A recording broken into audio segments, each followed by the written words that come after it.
She was a young black woman with everything to give and nothing but her dignity to protect. He was a Korean Mafia boss with a dragon tattooed up his neck and an empire built on silence and fear. And for a moment, just a moment, they had something real. Then someone whispered an eye into his ear. And he believed it. He stood in her doorframe that night, no raised voice, no hesitation, and looked directly at the woman carrying his child. He chose to lie over her. He took away her job. He took away her future. He took away everything except the one thing she refused to surrender: herself. She raised that little girl alone. No help, no apology, no explanation, just a mother who worked double shifts, studied through the night, and smiled at her daughter every single morning like the world had not tried to break her in half. 9 years passed. 9 years of silence. And then one Saturday afternoon near Brooklyn Art Gallery, a little girl reached out to her hand. A crescent-shaped birthmark on her tiny wrist stopped a powerful mark completely cold, because he had seen that mark before, every single day of his life, on his own wrist. He never imagined that the truth he buried would have his eyes, his bone structure, and a chest situating on a table for a father she had never been told to expect. And she never imagined that the little girl she had fought so hard to protect would be the one to make the most powerful man she had ever known fall completely,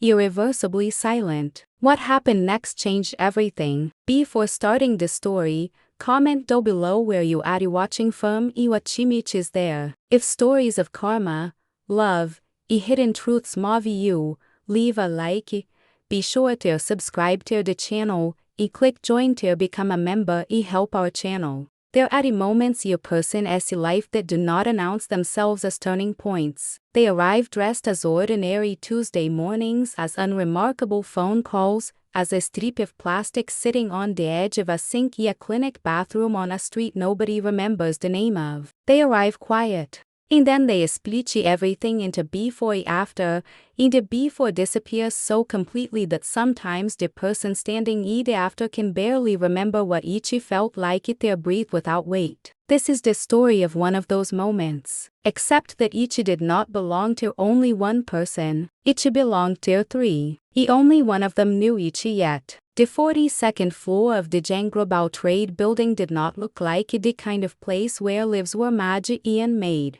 It looked like money architectural, black marble floors that reflected the ceiling lights like a stew lake, floor-to ceiling windows that turned Manhattan into something that belonged to whoever was standing at them, furniture so precisely chosen that each communicated a single message to every person who walked through the elevator doors: power lives here, and each does not apologize for existing. Jang Mi-ju had built all of it, not inherited, not borrowed. Built with decisions that did not appear in any publicly accessible record, with alliances that were never photographed, with a discipline so complete that even the people closest to him sometimes forgot that underneath the tailored black suit and the dragon tattoo that climbed from his collarbone to the edge of his jaw, there was a man. Just a man. One who had learned very early that the world rewarded those who never let anyone see them flinch. He was 34 when Riley James walked off the elevator with a resume in her hand and a steadiness in her eyes that he did not expect. He had interviewed 11 people that morning. He remembered none of them with any clarity. They had all done the same thing. They had seen the tattoo, felt the temperature of the room,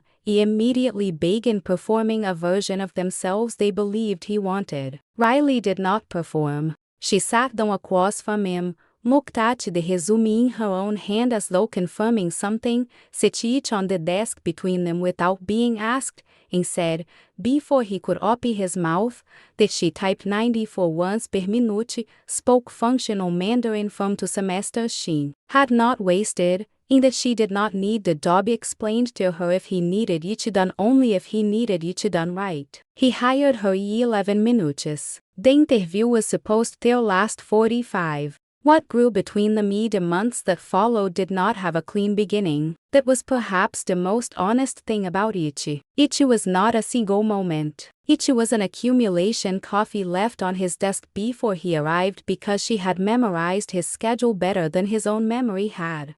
It was her pushing a tablet across the desk toward him at 10:47 on a Thursday night when only the two of them remained in the building, pointing at a column of numbers that did not match, and him realizing that she had caught something three of his senior analysts had missed. It was the particular quality of the silence they could exist inside without either of them needing to feel it.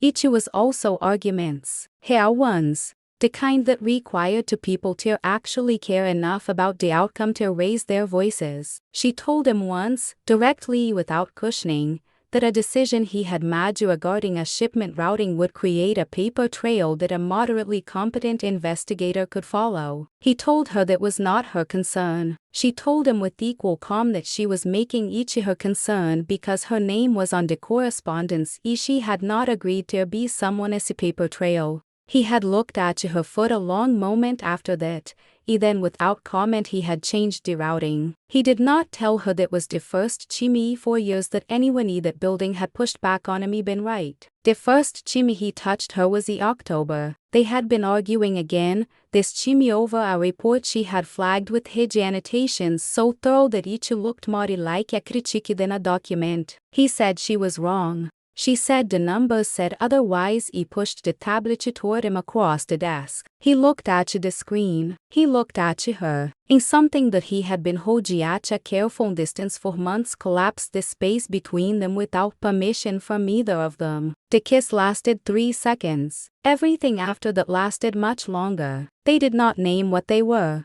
Naming each would have required acknowledging each to a world that was not safe for that acknowledgement, and both of them understood this without discussing each. His world was not a world where the man at the top was seen as soft, as distracted, as human. Her world was not a world where a young black woman in a building full of men who already questioned her presence could afford to be seen as anything other than exactly what she had been hired to be. So they existed in the space between what was real and what was visible. Late nights in an office that the rest of the world believed was empty. A restaurant on Thursdays that had no record of the reservation because the owner ordered that it had nothing to do with food. His jacket over her shoulders in a park at 2 in the morning because she had refused to bring her own coat. He had not argued the point, he had simply taken his off. They fought the way people fight when the stakes are real. She disappeared into cold silences that lasted hours when he vanished for days without explanation. He became a wall of absolute stillness when she pressed into territory he had sealed off before she ever knew him. She cried sometimes, privately, in bathrooms, where the water covered the sound. He stood outside closed doors sometimes, hand raised to a knock, he then lowered each and walked away instead. But they always came back. Because whatever this was, each was the only thing in either of their lives that did not require a performance. She did not feel different at first. The tiredness she attributed to hours. The nausea she attributed to the coffee she had been drinking too much of since a deadline pushed her schedule into the early mornings. She ignored Tuesday. She ignored Wednesday. On Thursday she was sick in the bathroom on the 38th floor and stayed on the cold chilly floor for 4 minutes before standing up, straightening her blouse, and walking back to her desk. On Friday she made an appointment. The clinic was on a side street in Midtown that she had passed 100 times without looking at. The waiting room smelled like antiseptic and the particular anxiety of people who did not yet know their news. She sat with her hands folded in her lap and her eyes on the floor. She told herself she was probably wrong about what she was thinking. The doctor was a woman in her 50s with reading glasses on a chain around her neck who spoke with the precise economy of someone who had delivered men different kinds of news in that same chair. She said, before anything else, let us rule out the obvious. The test took 2 minutes. Riley sat in a small room with a paper sheet on the examination table and a poster on the wall about vitamin D. He waited while 2 minutes became the longest unit of time she had ever experienced. The doctor came back. She sat though. She did not soften what she was about to say with excessive preamble, which Riley later realized she was grateful for. Positive. She sat in her car in the clinic parking garage for a long time. The concrete around her was gray, dim, the fluorescent light above the hood of her car flickered every few seconds with the mild desperation of something that was not broken but was no longer reliable. She held the phone in both hands. His name was already on the screen. She had not dialed it consciously, her fingers had simply gone there, the way hands go to the familiar when the unfamiliar becomes too large. She pressed call. He answered on the second hig. She could hear the low background texture of the conference room behind his voice, the faint presence of other people, the ambient formality of the world he operated in when he was not with her. June, she said. Her voice was steadier than she expected. I need to tell you something. Make it fast. I'm in the middle of something. She took one breath. Just one. I'm pregnant. The silence that followed was not the silence of someone processing unexpected joy. It was not the silence of shock that quickly reorganizes itself into relief. It was a different kind of silence entirely. The kind that has weight. The kind that presses. She counted the seconds the way a person counts when they are trying not to spiral. She got to 7 before he spoke. I heard you, he said. Another pause. Much shorter this time. I need to think. The call did not end dramatically. There was no raised voice. There was simply the quiet termination of a connection. Then Riley was alone in the parking garage with the flickering light, the phone fastened on the passenger seat, a truth inside her body that was already 10 weeks old, already, somehow, entirely hers. Little did she know that at that same moment, on the 42nd floor of the building she had dedicated 2 years of her life to, someone else had been listening. Someone who had been waiting, with extraordinary patience, for exactly this opportunity. That someone was already smiling. Song Yi-ha had been many things in her life, but she had never been careless. Carelessness was a luxury that belonged to people who had something to fall back on: family, money, inherited position, the soft cushion of being chosen by circumstance rather than calculation. Yi-ha had none of those things. What she had was precision. What she had was patience. What she had was the particular intelligence of a woman who understood that the most dangerous move is never the one that looks dangerous. She had been watching Riley James for 14 months. Not obviously. Not in any way that could be named or reported or pointed to a room full of witnesses.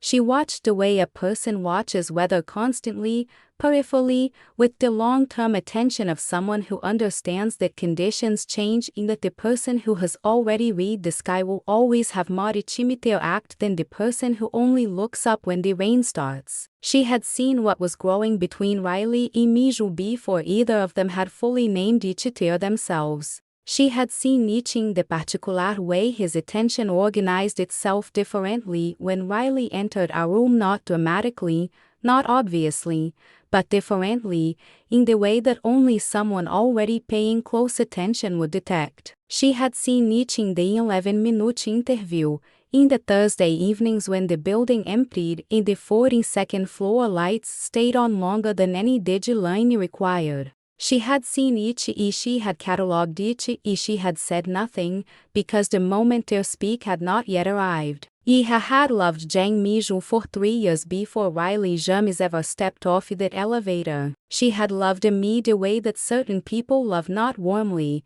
not openly, but with a ferocious, possessive certainty that what she wanted was what she was owed. She had been his assistant before Riley. She had organized his world before Riley. She had been the one sitting across from him in rooms that no one else was permitted to enter, the one who understood the architecture of his life in all its legal and legal complexity. She had been, in every meaningful way except the one that mattered to her, indispensable. And then Riley had walked in with her 94 words per minute, in her functional Mandarin, in her tablet pushed across a desk, and Yi-ha had watched the one thing she had been waiting for: his attention, his real attention, the unguarded kind, go somewhere else entirely. She had waited, because she was never careless. And now, standing just outside the partially open door of the conference room. Having heard every word of the phone call Miju had just received, she understood that the moment had finally arrived. She did not rush. That was the first thing. Rushing belonged to amateurs. She poured herself a glass of water from the credenza at the side of the room, walked back to her seat at the long table, and sat down without a sound. Miju was still holding his phone. The conference room had the particular frozen quality of a space where something unspoken had just entered and was waiting to be addressed. The other men at the table, 3 of them, all senior, all aware that the meeting had paused for a reason they were not going to ask about, found reasons to look at their own phones or at the window or at the grain of the wooding. The table in front of them. Iha looked at Miju. She let the silence sit for exactly the right amount of time. Not so short that each seemed prepared, not so long that each seemed indifferent. Then, with the voice she reserved for moments that required the appearance of reluctance, problem. He did not answer immediately. His jaw was set. His thumb moved once across the face of his phone, and then he set each face down on the table. Riley says she is pregnant. Iha did not allow a single muscle in her face to move in any direction that was not carefully chosen. She lowered her eyes to the table. She brought her hands together in her lap. She let a breath move through her slowly, the kind of breath that signals internal struggle to anyone watching. She knew he was watching, because he always watched everything. Then she said, softly, with the precise weight of someone delivering something that costs them, Miju, you know that isn't it possible? He looked at her directly then, the full weight of those dark eyes. The eyes that most people in that building could not sustain for more than a few seconds. He has sustained them. She had practiced. What are you saying? He said. It was not a question. It was an instruction to continue. I didn't want to tell you this. She paused. The pause was 3 seconds long. She had rehearsed it without knowing she was rehearsing it, the way that certain people rehearse things they tell themselves they would never need. I saw her last month, leaving the Lexington, with Shoidao. The temperature in the room did not change. The temperature in Miju's expression did not change. But something behind his eyes shifted. Eiha felt it the way a surgeon feels the moment the instrument finds the right layer. Twice, she added. I saw them twice. That doesn't mean I have photographs. She placed her phone on the table, already unlocked. Already up to the images. She had spent 3 careful evenings constructing from legitimate photographs taken at a company dinner that Miju himself had organized and then vacated due to an emergency that she had, with very little effort, helped manufacture. The images showed Riley laughing, Daiwesi hand at the small of her back, Ortel interesse behind them, caught in the background by what appeared to be Chelsea. It was not Chelsea. I didn't know what to do with them, Iha continued, her voice dropping lower, her eyes returning to the table as though the photographs pained her to look at. I didn't want to be the one to. I kept telling myself it wasn't my place. But now, with what she is telling you, she let the sentence end without ending it. Because the most effective lies are the ones that make the listener complete the thought themselves. The conclusion Miju would reach on his own would be more convincing to him than anything she could say aloud. She understood this. She had always understood this. She watched him look at the photographs for a long time. She watched the thing that happened to his face not collapse, because Miju did not collapse, but a kind of interior closing, a drawing of every blind in a house until the rooms inside go completely dark. She had seen him shut door before, the face of threats, the face of betrayal by men he had trusted with significant things. She had never seen him shut door like this. This was different. This was the shutting door of someone closing a room they had not realized they had left open. She almost felt something then. Almost. But Iha had spent 3 years making herself into something that did not leave openings, she was not about to create one now. I'm sorry, she said quietly. I know this isn't leave it, he said. She left it. He arrived at Riley's apartment that same evening. What happened there once, he said, the door he closed, the look on Riley's face as he stood in that doorframe and dismantled the only life she had allowed herself to want. None of it was visible to her. She was not there. She did not need to be. She had already done what needed doing. The rest was physics. The rest was simply consequence moving through its natural sequence, the way water moves after the dam breaks, indifferent to what each covers. What did not account for what the precision of her planning could not have included, because each was not a variable that operated on human logic, was the birthmark. She did not know about the birthmark. Nobody told her about the birthmark because it was not the kind of thing that appeared in a company file, a pension record, a photograph taken outside a hotel. It was the kind of thing that existed quietly on a body, a small crescent of slightly darker pigment on the inner left wrist, the kind of mark that a person spends most of their life barely noticing on themselves and never imagining could matter. Mijou had had his since birth. His mother had called it his signature. His grandmother had called it the dragon's kiss and told him it meant he was marked for something. He had grown up dismissing this as the mythology that families build around ordinary things. By the time he was old enough to know better, he had stopped thinking about it at all. It was simply there, on the inner left wrist. A small crescent, unremarkable. Yeha had never seen it because Mijun did not expose the part of his wrist when Yeha was present. The watch covered it. The cufflink covered it. It was not a secret, it simply was not visible. In 9 years later, on the sleeve of a 9-year-old girl in a Brooklyn art gallery, it would be more visible than anything Yeha had ever tried to hide. But that night, none of that existed yet. That night, Riley James sat alone in her apartment after the door closed, in a silence so complete it had texture, with a positive pregnancy test on her kitchen table, in the particular devastation of someone who has just discovered that the person they trusted most was capable of looking directly at them and choosing not to believe what they saw. She did not call anyone. She did not scream. She sat in the chair by the window and looked at the street below, at the ordinary movement of people who did not know the 4 floors above them. A woman was making the quietest and most consequential decision of her life. She was going to keep the baby. She was going to do it without him. She was going to be so completely, so thoroughly all right, that the word all right would eventually feel too small for what she became. She did not know yet how long that would take. She did not know yet what each would cost. She only knew that the alternative, bending, appealing, lowering herself to prove something to Rama who had already decided, was not something her body would allow. She stood up. She washed her face. She made a list. He's somewhere on the 42nd floor of a building that bore his name.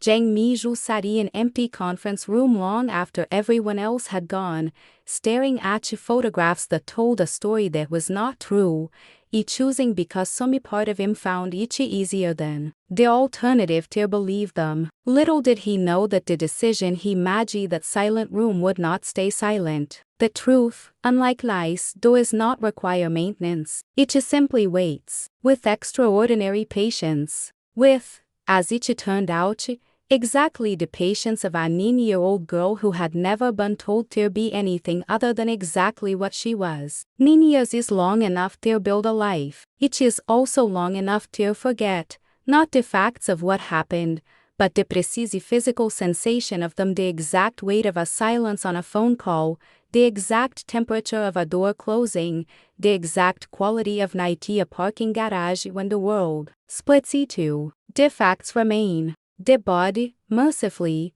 lets the sharpest edges dull, not disappear, dull, enough to function, enough to make a grocery list, attend a parent-teacher conference, laugh genuinely at something a 9-year-old says at breakfast without the laugh catching on anything. Riley James had become very good at functioning. She had returned to the Bronx with one bag, in the particular dignity of a woman who refuses to let her posture reflect her circumstances. Her mother, Dorothy James, had opened the door, looked at her daughter for exactly 1 second, and said nothing beyond "come inside, baby," because Dorothy had raised Riley to understand that love does not always have the luxury of waiting for the right words, and that sometimes the most eloquent thing a person can offer is open door and a warm stove. The pregnancy was not easy. High blood pressure at week 22 sent her to the hospital for 2 days, where she lay in a bed with monitors attached to her and stared at the ceiling chills and refused to allow herself to feel sorry about anything except the inconvenience of missing work. She had taken a position at a call center in Harlem, $12 an hour, headset, fluorescent lights, the repetitive liturgy of customer complaints about billing errors, and she had been there 4 months already. He could not afford 3 days of absence without a conversation she did not want to have with her supervisor. Dorothy came every day, sat in the chair beside the bed, brought foodie containers that the nurses technically were not supposed to allow allowed anyway, because Dorothy James had a manner about her that made people want to accommodate her. She did not ask Riley about the father. She did not ask about the building on the 42nd floor or the man with the tattoo on his neck or any of the details that Riley had shared the fragments over the previous year and a half, always carefully, always with the edited quality of someone who knew that what she was involved in was not fully explainable. Dorothy simply sat there, and that was enough. That was, in fact, everything. Hannah arrived in May, at 6:17 in the morning, during a rainstorm that beat against the hospital windows with a persistence that seemed almost personal. She was 6 pounds and 11 ounces, and she had from the very first moment a quality of alertness that the nurses commented on the way her eyes, when they opened, seemed to be looking for something specific rather than simply adjusting to the fact of existing outside. Riley held her and understood immediately that whatever calculations she had been making about survival and logistics in the sequence of steps required to rebuild a functional life from the materials available to her, all of which would be recalibrated now around this specific weight in her arms and this specific face, which was already, unmistakably, a combination of two people in a way that Riley looked at you once and then deliberately looked away from. She named her Hannah because the name arrived in her mind with the quiet certainty of something that had always been true. It was only now being confirmed. She did not know what it meant. She did not look it up for 3 weeks. When she finally did, sitting at the kitchen table at midnight while the baby slept and Dorothy slept and the apartment was as quiet as it ever got, she read the translation one, the first, the beginning, and sat with the foot along chimney without moving. Then she closed the browser and went to check that Hannah was still breathing, which she did every 40 minutes for the first 4 months, regardless of what the pediatrician said about healthy sleep cycles. The years did not pass gently. They passed the way years pass for a woman doing each alone in increments of exhaustion and small victory, in the particular mathematics of a budget that requires more creativity than money, in the specific pride of watching a child become something astonishing without the resources that astonishing children are supposed to require. Riley moved from the call center to a supervisory role after 18 months. She enrolled in night classes when Hannah was 2, sitting in the back row of a classroom in a community college in the Bronx with a textbook on her lap and a phone in her pocket set to vibrate in case her mother called from the apartment where Hannah was sleeping. She graduated when Hannah was 5, in a ceremony that Hannah attended in a white dress with a purple sash that Dorothy had sewn by hand, and where Hannah sat in the front row and clapped with a focused enthusiasm that suggested she understood completely what was being celebrated even if she could not have articulated why. From graduation she moved to a coordinator position at a mid-sized logistics company in Queens. Not glamorous, not the 42nd floor, but stable, respectable, and has earned with no assistance from anyone who had once stood in a doorframe and chosen a lie over her. She moved into the apartment in Queens when Hannah was 6. 2 bedrooms, small kitchen, a window in the living room that caught the afternoon light in a way that made the whole room feel more generous than its square footage deserved. Riley stood in the empty living room on the first day with a box in her arms and looked at the light on the floor and allowed herself, for exactly 30 seconds, to feel something that was not kitschy happiness but was adjacent to it. Something quieter, something more durable. Then she put the box down and started unpacking. She did not think about Mijou every day. That was the truth. It was a truth she had earned. In the early months, she had thought about him with the grinding frequency of someone processing a wound that keeps reopening before each has chimed their close. By the first year, she thought about him in the specific context of Hannah, when Hannah did something with her hands, when Hannah tilted her head in a particular way while concentrating, when Hannah looked at someone across a room with those eyes, those precise, impenetrating eyes that belonged to Rama, who had never been told they existed in a small girl as face. By the third year, she thought about him the way a person thinks about whether they caused damage, with a kind of flat acknowledgement that each had happened, it had been consequential, without the need to relive the specific sensation of standing in the middle of each. By the ninth year, she thought about him rarely, and when she did, it was not with longing. It was with the particular emotion that has no clean name, the one that lives between anger and exhaustion, in something that might, if pressed, be called grief, not for him but for the version of herself that had believed, with her whole chest, that what they had was real enough to survive contact with the world. The art gallery in Brooklyn was not her idea of a Saturday. It was Hannah's. Hannah had been given a pamphlet at school about a student art initiative that had partnered with a gallery in Brooklyn for an exhibition that included work by children across the city. 2 pieces from Hannah's class had been selected. Hannah herself had not submitted anything. She was, at Nini, more interested in chess, in arguments about whether dinosaurs would have developed language if they had not gone extinct, than in visual art, but she had appointed herself the class representative for attendance, which meant that Riley's Saturday had been reorganized without her input. She dressed without thinking too much about it. Jeans, blouse, the white sneakers, the caramel bag, the gold chain with the star, because Hannah had given each to her for her last birthday with the solemn gravity of a child presenting a significant diplomatic gift. Riley wore each every day without exception. She put Hannah's hair into puffs with white ribbons, and they took the subway, which Hannah treated as an adventure regardless of how many chimes they had taken each.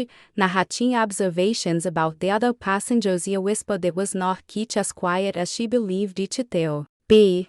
The gallery was warm and crowded in the pleasant way of Saturday afternoon cultural events, families, students, a scattering of people who had come alone and stood in front of things for long periods with expressions of careful consideration. Hannah moved through the space with the confidence of someone who owned it, stopping in front of pieces and delivering verdicts with the authority of a 9-year-old who has decided that opinions are her natural medium. Riley followed her, half present, her eyes moving from the art on the walls to her daughter in back, in the easy surveillance of a mother who has learned to divide her attention without losing either thread. She was watching Hannah reach toward a glass sculpture, the third chimney. She had reached toward something she had been told not to touch when she said her name sharply, twice, and then caught her daughter as she wrist and redirected her. Hannah pivoted with the theatrical fluidity of a child executing an escape maneuver.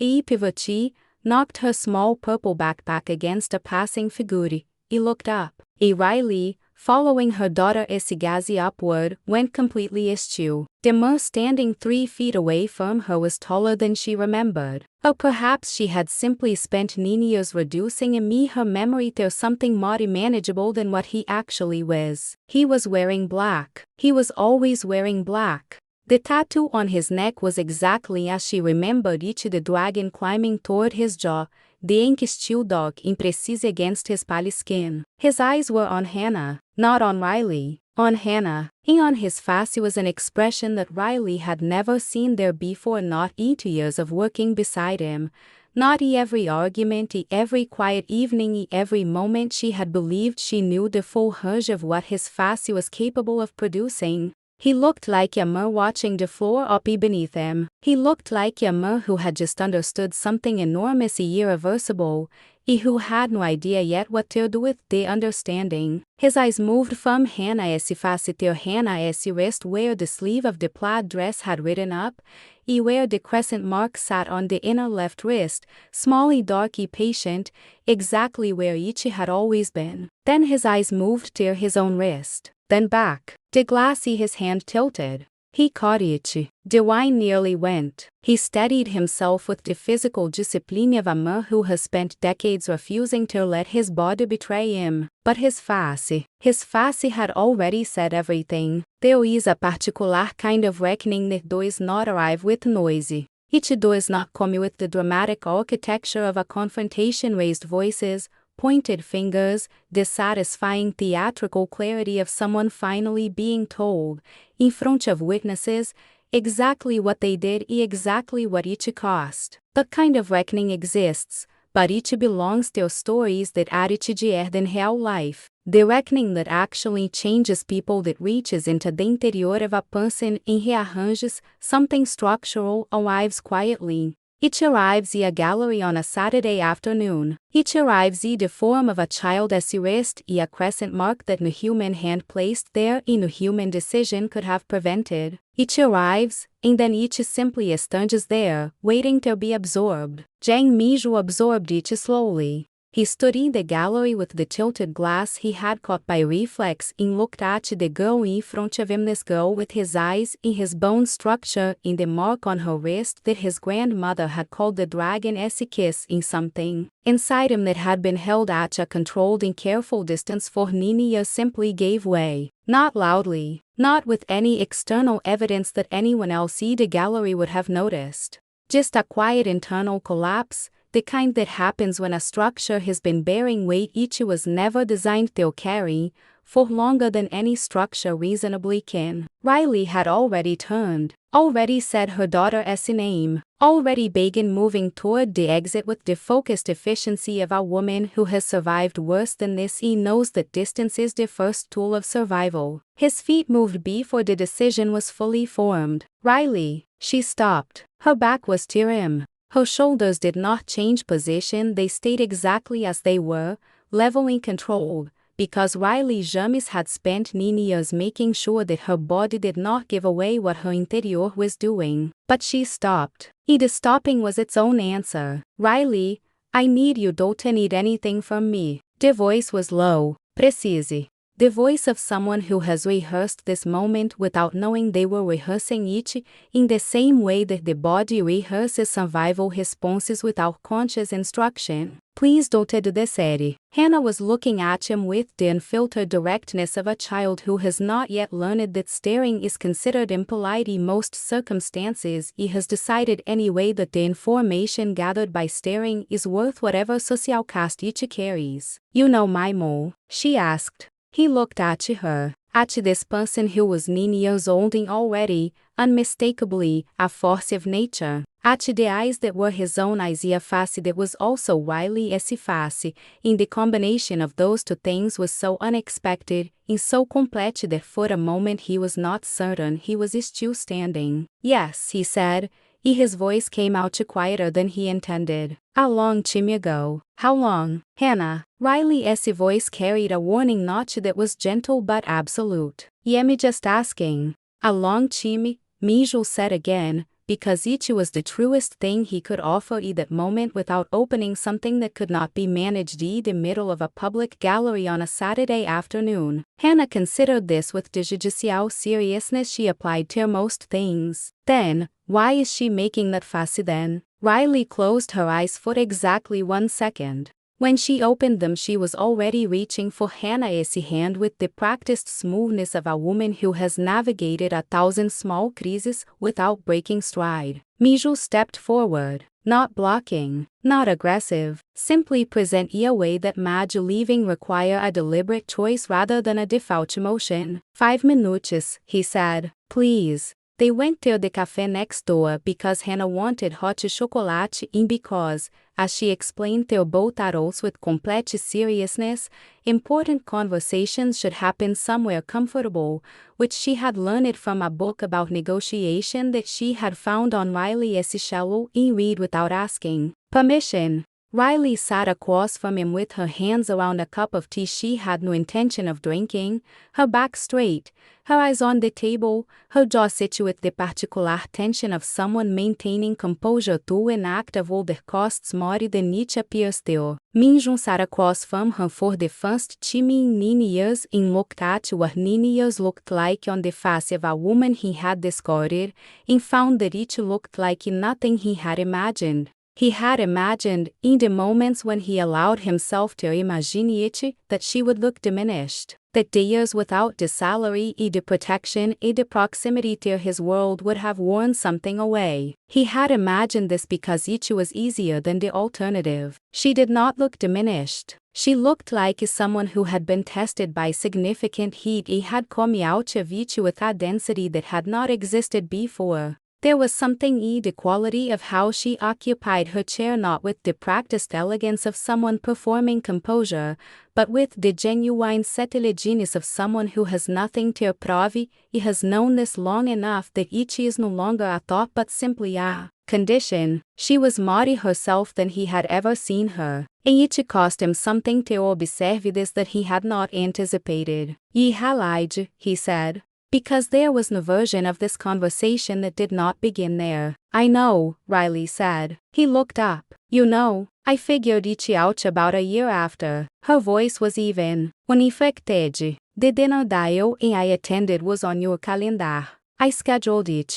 Whatever she showed you, I know what it was and I know what it wasn't." She lifted her eyes to his then, in the directness of that look was something he felt in his sternum. "I just didn't have anyone to tell." Riley yet not finished. She set her cup though. "You could have called. You had every resource available to you. You could have found me 24 hours if you had chosen to. You didn't choose to." She paused. "So let us not make this about Iha. Iha handed you a reason to do something you chose to do. Those are two different things." The silence that followed had weight. Hannah, who had been applying herself to her hot chocolate with focused dedication, looked up.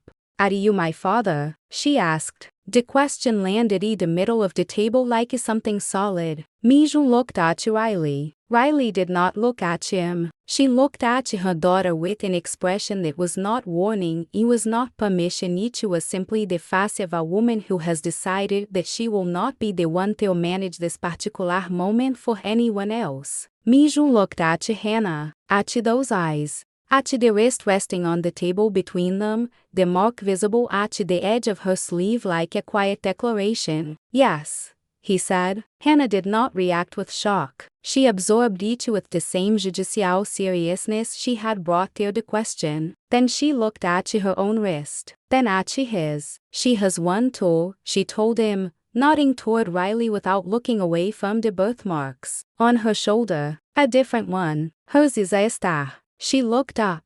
"Did you know that?" He did not know that. He looked at Riley. Riley was looking at Hannah with an expression that contained multitudes exasperation in love and the particular helplessness of a parent faced with a child who is simultaneously too perceptive and too young for what they are perceiving. "Your teacher is right," Minjun said quietly, remembering what Riley had told him Hannah had said about apologizing and fixing. "When you make a mistake you apologize and you fix it." He looked at Riley then, directly. "I was wrong. I destroyed something real because I was too proud to protect it. You deserved better. You deserved everything better. I am sorry. I am so deeply, irreversibly sorry for what I took from you, not from me, not from you as from you." Riley looked at him for a long moment. "Sorry is the beginning of a very long sentence," she said finally. "Not the whole sentence. I know. She is not a debt you pay," Riley continued, her voice was low fierce absolute. "She is not a guilt you manage. If you come into her life you come fully, consistently, permanently, not with money, with presence. If you cannot do that, if you miss one Saturday, cancel one promise, make her feel for one moment like she is optional. You lose the right to try again. Not because I am cruel, because she has spent 9 years without a father. She has been magnificent. She does not need someone who is going to teach her that the people who are supposed to stay are the ones most likely to leave. Miju did not look away. I understand, he said. I need you to mean that. I mean it. He came the following Saturday, 10 o'clock exactly, to hot chocolates because Hannah had mentioned it once. He had registered it with the same precision he applied to everything that mattered. A new chess set, because she had mentioned the old one had a missing knight, which she had described as a personal offense. Hannah opened the door before he knocked. She looked at the chess set, then at him. You remembered, she said. I remembered. She took the chess set without ceremony. He turned back into the apartment, already moving toward the table where she had clearly prepared to play, pieces arranged, board centered, her chair already pulled out. You hear white, she called from across the room. I always play black. Non-negotiable. He studied the doorway for a moment. Riley was visible at the end of the hallway, coffee cup in hand, watching. She did not smile. She did not signal anything that could be called encouragement or welcome or forgiveness. But she did not look away either. She did not close the space between them, but she did not fill the doorway either. She left Ichiopi. He stepped inside. The door closed behind him, not with the finality of 9 years ago, not with the hollow sound of something being sealed. It closed the way doors close when someone has simply come in from the cold, and the warmth of the room has already begun to do what warmth does, quietly without drama, till everything it surrounds. Hannah was already hesitant upon she had placed incorrectly, correcting her own error before anyone pointed it out. You get one reckless move per game, she announced, without looking up. I match that rule up. It means you can make one mistake and it doesn't count. But only one. Miju sat across from her. That's generous, he said. Hannah looked up at him, then those eyes, his eyes, full of something ancient and unafraid. I know, she said simply. Don't waste it. In the kitchen, Riley set her coffee down on the counter, looked at the afternoon light coming through the window she had stood in front of on the first day she brought the apartment into her life, and allowed herself not forgiveness, not yet, perhaps not, for a long time, perhaps pieces, perhaps never completely, but something that was the first breath after Hojiichi for 9 years, something that was not for him. Something that was entirely, completely, irrevocably hers. She exhaled. From the living room, she heard her daughter laugh sharply, brightly startled, the laugh of someone who did not expect to be surprised. It was delighted to have been wrong. Then the low, careful, unfamiliar sound of a learning, one Saturday at you. Chimmy, what it means to stay. Riley did everything right. She worked double shifts. She studied through the night. She raised a daughter who was magnificent without help, without apology, without ever lowering herself to beg someone to see what was always right in front of them. 9 years. She carried it for 9 years. And do you know what Riley never had Chimmy for during those 9 years? Herself, not her skin, not her glow, not the ritual she deserved after every double shift, every night class, every morning she smiled at her daughter like the world had tried to break her in half. And maybe that sounds familiar to you, because there is a woman watching this right now who has been doing exactly what Riley did, carrying everything, rebuilding everything, holding everyone up while quietly watching her skin change after 45 and telling herself it can wait. Darkest patches that want to fade. A glow that used to be there isn't anymore. Products that promise everything, understand nothing about what mature black skin actually needs. It is what nobody tells you. It is not about finding the right moisturizer. It is about understanding the science of your skin. After 45, your melanin reacts differently to inflammation. Your collagen drops faster than any product label will admit. The barrier that holds everything together, the one that makes skin look like a glass, needs to be rebuilt from the inside out. Queen and skincare figured this out decades ago. E someone finally wrote each those specifically for Black women 45 and over. Riley exhaled at the end of her story. This is yours. Scan the QR code on your screen right now or find the link in the description below. If this story moved you, stop it for a moment and reflect. Have you ever been dismissed by someone who chose to believe a lie about you rather than trust what they knew was real and had to rebuild your entire life in silence, with no one watching and no one apologizing? Have you ever carried something alone, a truth, a wound, a child, a future, not because you had no choice, but because your dignity refused to let you beg someone to see what was always right in front of them? Tell us your experiences and feelings in the comments, we read them all. If you believe these stories about dignity, truth, and redemption, leave a like, be sure to subscribe to the channel, and click join to become a part of our community and help the channel.